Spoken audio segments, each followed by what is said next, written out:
மாமா earth face wash cream வாங்கியிருக்கேன். இப்போ போட்டு பார்ப்போம் எப்படி இருக்குன்னு பார்ப்போம்.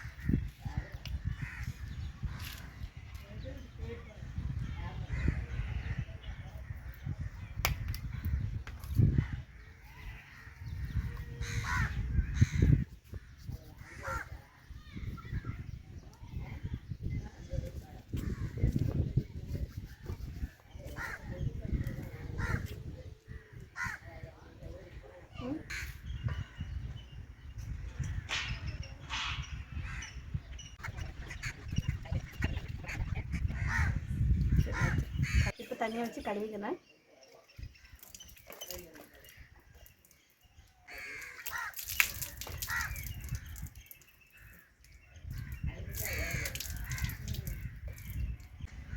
மனம் செமையாக இருக்குது பாருங்கள். என் ஃபேஸ் எவ்வளோ இதாக ப்ரைட்டாக இருக்குதுன்னு பாருங்கள். நான் இதை வந்து நிறையா எடுத்துக்கிட்டேன். நீங்கள் கொஞ்சமாக எடுத்து யூஸ் பண்ணுங்கள். மனம் நல்லா இருக்குது. இதை நீங்கள் தாராளமாக வாங்கி யூஸ் பண்ணிக்கிடலாம். Ta-ta, bye bye, see you.